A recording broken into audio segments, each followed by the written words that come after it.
بسم اللہ الرحمن الرحیم۔ السلام علیکم ورحمۃ اللہ وبرکاتہ۔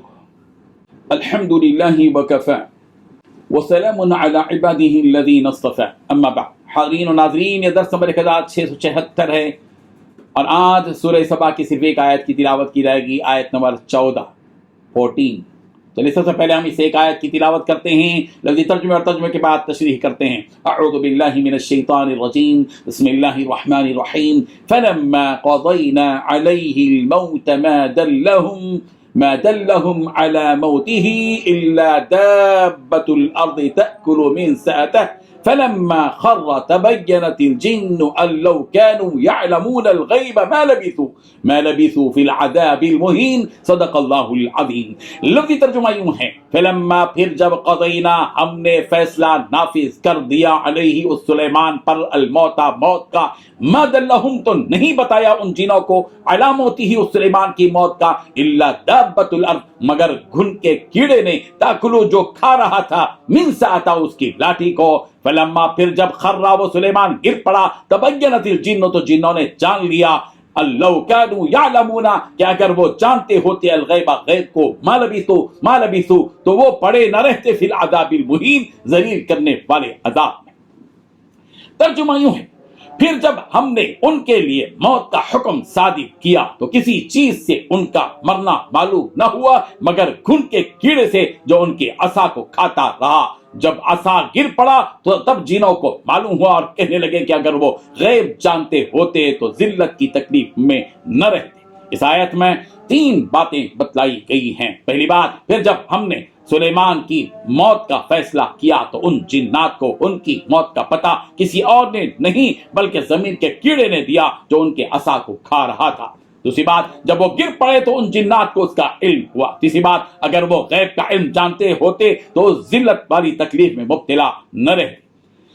بزرگان محترم، اس آیت میں حضرت سلیمان علیہ السلام کی موت کی حالت بیان کی جا رہی ہے کہ کس طرح اللہ تبارک و تعالیٰ نے انہیں موت دی۔ چنانچہ اللہ تبارک و تعالیٰ نے فرمایا کہ جب ہم نے حضرت سلیمان علیہ السلام کو موت دی تو ان کی موت کا علم کسی کو نہیں ہوا، نہ کسی جن کو پتا چلا اور نہ کسی انسان کو، بلکہ ایک چھوٹے سے کیڑے نے انہیں یہ بتایا کہ حضرت سلیمان علیہ السلام کی موت واقع ہو چکی ہے۔ وہ اس طور پر کہ اس کیڑے نے حضرت سلیمان علیہ السلام کی اس لکڑی کو کھا لیا جس لکڑی کے سہارے حضرت سلیمان علیہ السلام ٹہرے ہوئے تھے، اللہ کی عبادت کر رہے تھے۔ جب اس لکڑی کو اس کیڑے نے کھایا تو حضرت سلیمان علیہ السلام کا جسم نیچے گر گیا، جس کی وجہ سے ان جنات کو پتا چلا کہ حضرت سلیمان علیہ السلام کا انتقال ہو چکا ہے، جبکہ وہ جنات یہ دعویٰ کرتے تھے کہ انہیں غیب کی باتیں معلوم ہیں۔ اس واقعے نے انہیں اس غلط فہمی سے نکال دیا کہ انہیں غیب کا علم ہے۔ اگر واقعی وہ غیب کو جانتے تو انہیں اس وقت ہی معلوم ہو جاتا جب حضرت سلیمان علیہ السلام کی موت ہوئی، مگر ایسا نہیں ہوا، بلکہ وہ کئی سال تک ایسے ہی مرنے کی حالت میں اس لکڑی کے سہارے کھڑے رہے،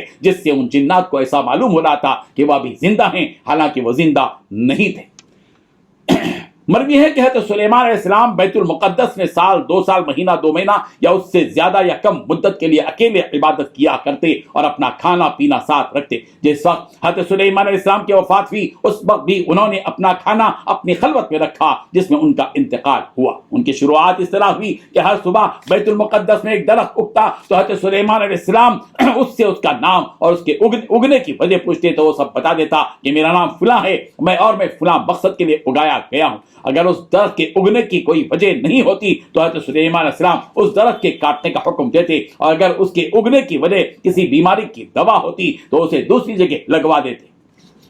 ہر روز اسی طرح ہوتا رہا۔ ایک مرتبہ ایک درخت اگا تو حضرت سلیمان علیہ السلام نے اس سے اس کا نام پوچھا تو اس نے کہا کہ میرا نام خرنوبہ ہے اور میں اس مسجد کو ویران کرنے کے لیے اگایا گیا ہوں۔ حضرت سلیمان علیہ السلام نے کہا اللہ اس مسجد کو کیسے ویران کر سکتا ہے جبکہ میں زندہ ہوں؟ پھر حضرت سلیمان علیہ السلام نے کہا کہ تیری ہی وجہ سے میری ہلاکت ہوگی اور یہ مسجد ویران ہوگی۔ پھر آپ نے اسے اکھاڑا اور اس کے صحن میں لگوا دیا اور پھر سے آپ اپنی خلوتگاہ میں چلے گئے۔ آپ لکڑی کو ٹیک لگا کر نماز پڑھ رہے تھے کہ آپ کی وفات ہو گئی، مگر کسی کو اس کا علم نہ ہوا، اور شیطان کو بھی، جبکہ وہ ڈرتے تھے کہ اگر وہ یہاں سے نکلیں گے تو حضرت سلیمان علیہ السلام انہیں سزا دیں گے۔ شیطان اس محراب کے پاس جمع ہوتے تھے، اس میں آگے اور پیچھے کی جانب ایک سوراخ تھا۔ جب کوئی شیطان اس سوراخ سے بھاگنا چاہتا تو دوسرا شیطان کہتا کہ تو اتنا طاقتور نہیں ہے، بلکہ تو اس سوراخ سے جائے گا تو دوسرے سوراخ سے واپس آ جائے گا، اور وہ کوشش بھی کرتے تو ایسا ہی ہوتا کہ ایک سوراخ سے جاتے تو دوسرے سے پھر واپس آ جاتے۔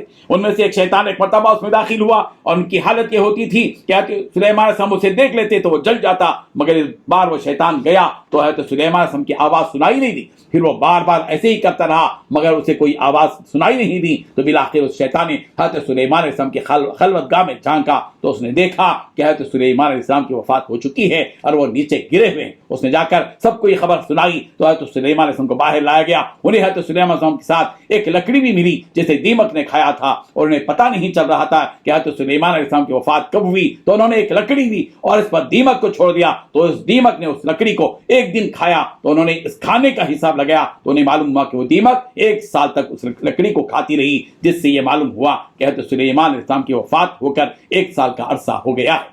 اللہ تعالیٰ جنات کے غیب جاننے کا انکار فرما رہے ہیں کہ جنات کو کسی بھی قسم کے غیب کا علم نہیں ہے۔ مثال تمہارے سامنے ہے کہ اگر ان جنات کو غیب کی باتوں کا علم ہوتا تو یہ لوگ حضرت سلیمان علیہ السلام کی وفات کو بھی جان لیتے، مگر ایسا نہیں ہوا، بلکہ وہ ان کے وفات کے بعد بھی ایک سال تک اسی طرح محنت میں لگے ہوئے تھے جس پر انہیں حضرت سلیمان علیہ السلام نے کام میں لگا دیا تھا، اس ضرور سے کہ اگر وہ کام نہیں کریں گے تو حضرت سلیمان علیہ السلام ہمیں سزا دیں گے۔ درِ منصور میں بھی مذکور ہے کہ حضرت سلیمان علیہ السلام نے اللہ تعالیٰ سے دعا مانگی تھی کہ اے اللہ میری وفات سے جنات کو ناواقف رکھ، تاکہ انسانوں کو معلوم ہو جائے کہ جنات کو غیب کا علم نہیں ہے، چنانچہ ایسا ہی ہوا۔ اللہ تبارک و تعالیٰ ان واقعات سے ہم سب کو سبق حاصل کرنے کی توفیق عطا فرمائے، آمین۔ وآخر دعوانا ان الحمد للہ رب العالمین۔